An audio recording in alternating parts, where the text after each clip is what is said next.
ጸጉሩ ይቋጥራል የሆነ ለየት ያለ ወይ ድመት መታ ከቤት ውስጥ ካልጋ ስራ አልወጣም ካለች ወይ አይጥ መታ ማይሆን ሂጅ ከዚህ ብሎ ካባረሯት በኋላ ተመልሳ የምትመጣ ወጥመድ እየተጠመደ ወጥመዱ ማይዛት ከሆነ ጉንዳንም ይበዛ ይሄ ልፋጭ ያለው ምንድነው ቀንዳውጣ በረሮ ዝማሚት ጉንዳን ምናምን በሚበዛበት ሰዓት ላይ ወይ ድግም ተደግሞብኛል ወይ ደግሞ እዚህ ቤት ውስጥ የሆነ ነገር ሊመጣ ነው ብሎ ያስባሉ ይሆናል።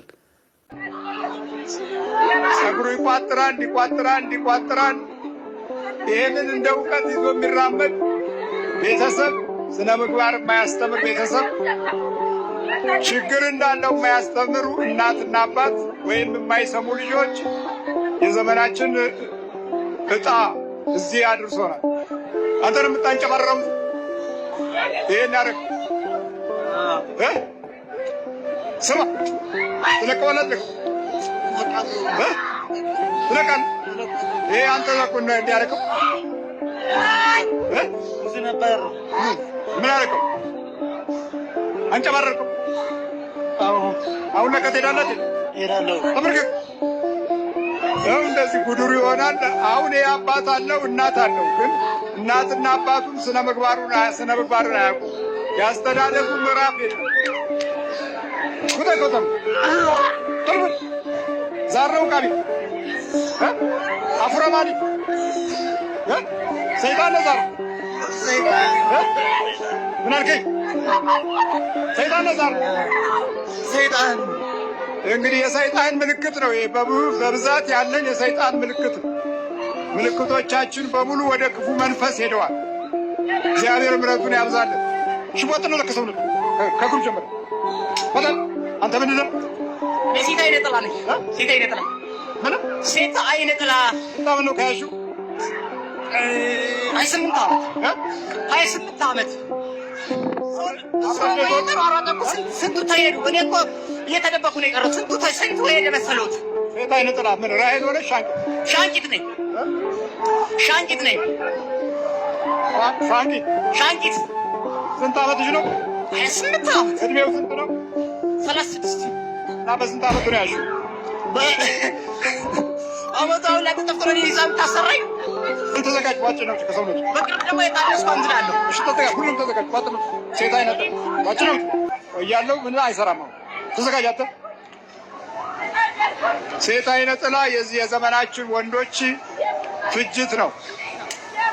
አብዛኛው የባህሪ መዛባት በእነዚህ በመናፍስት እሺ በል ተዘጋጅ። አብነ ዋጥ ነው በኢየሱስ ክርስቶስ ስም በስላሴ ስም በወላዲተ አምላክ ስም በቅዱስ ሚካኤል ስም ሁላችንም ለቀን ሲኦል ታስረናል።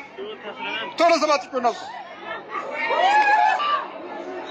ይሄ ምንድን ነው? አይ ይሄ ጸጉሩ ምንድን ነው? ምን ያደርግልሃል?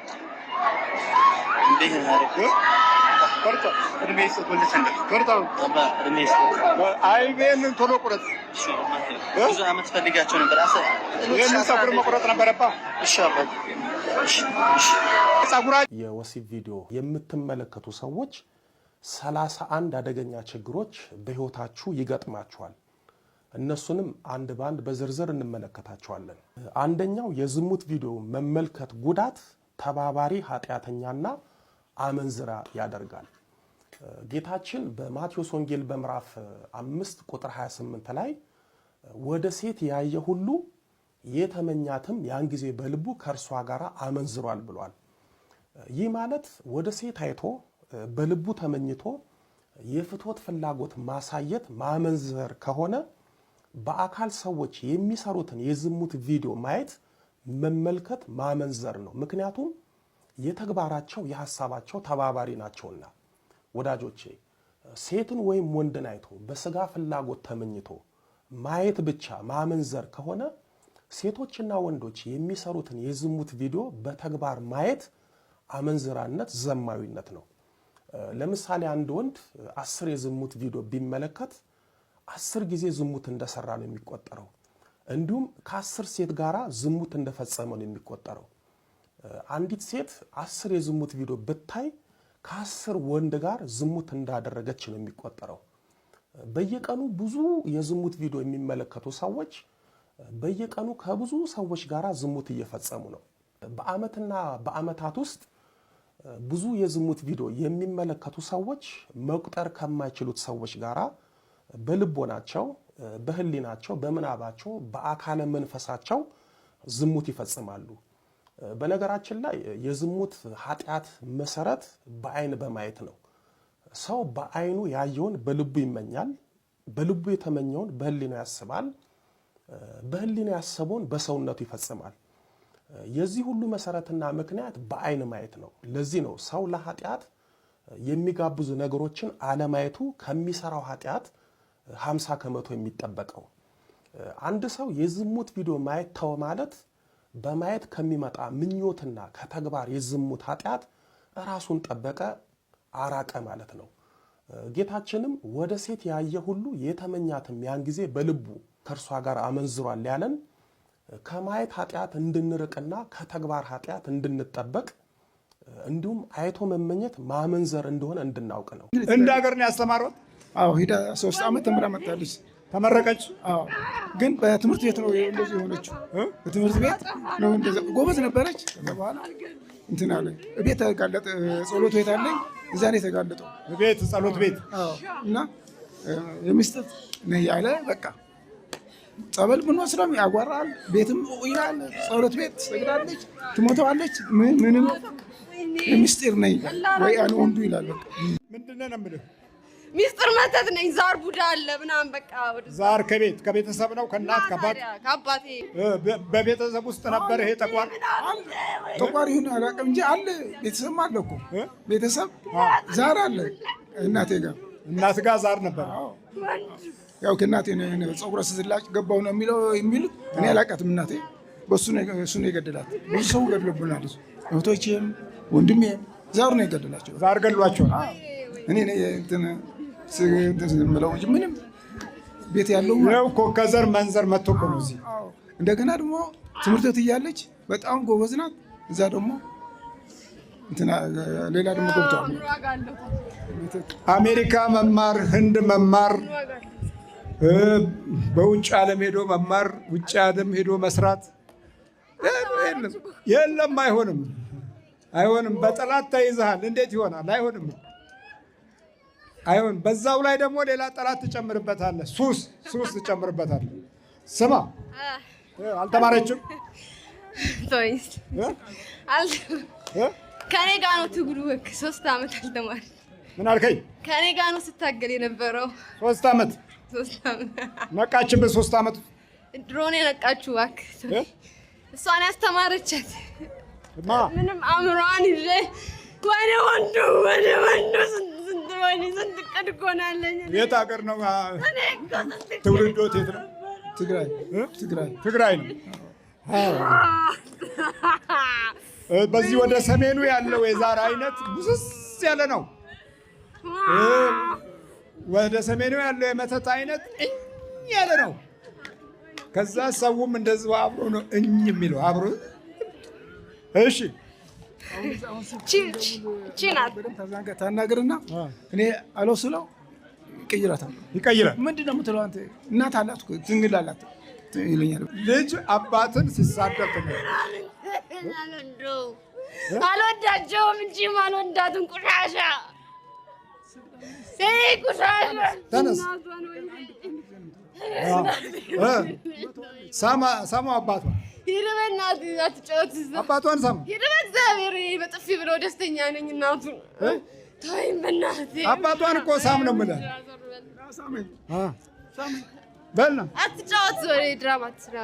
አልፈልግም። ዞር በልልኝ እንዴ።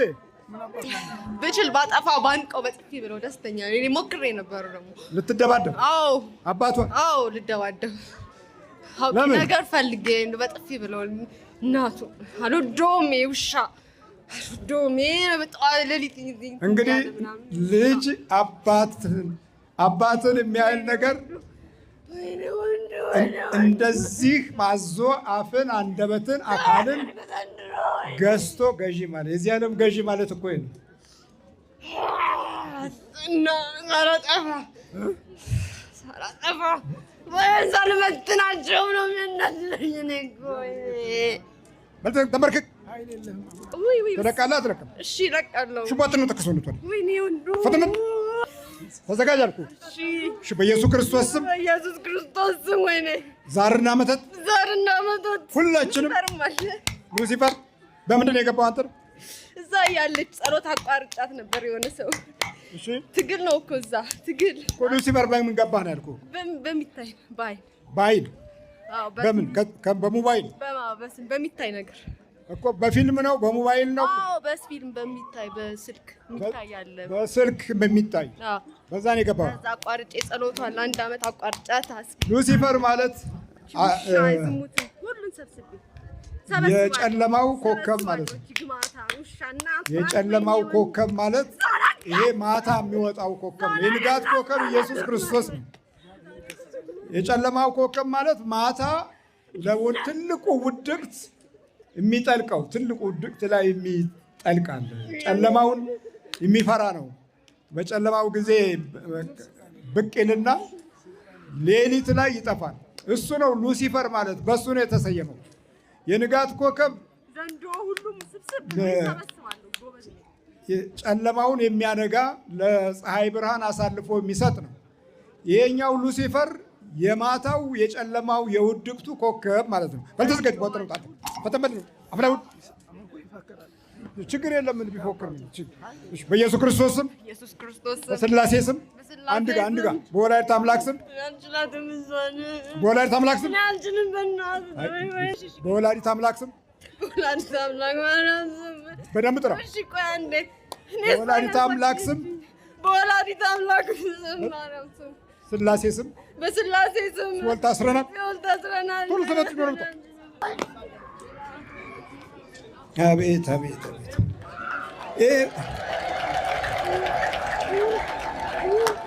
ይሄ ሁሉ ጭቅጭቅ አይገርማችሁም? ያኖርነው እኮ ስለሆነ ነው።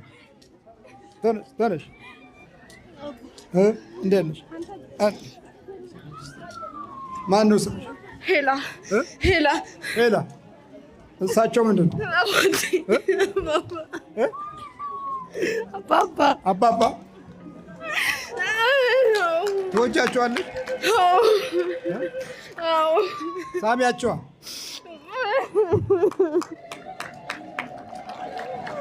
ወላዲተ አምላክ ክብር ምስጋና ይግባት። ወይኔ እንዲህ አይነት ጉድ ነው።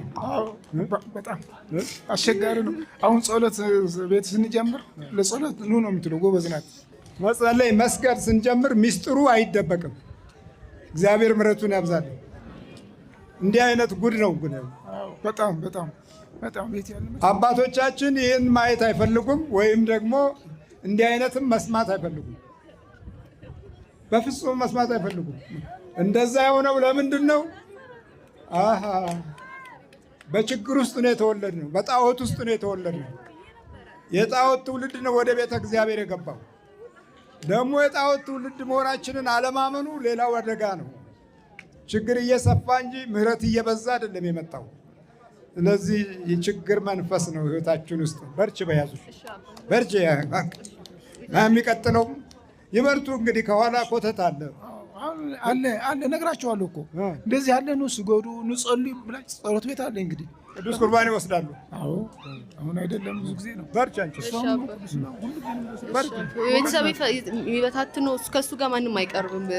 ቤተሰብ አይቀርብም። አዎ እሱ ይለኛል፣ ውስጡ ነው ይነግረኛል። አላቀራርብም ከእሱ ጋር ያሉት ያለ ይሰድ በርች ደግሞ የሚቀጥለው ሳምንትም እንገናኛለን።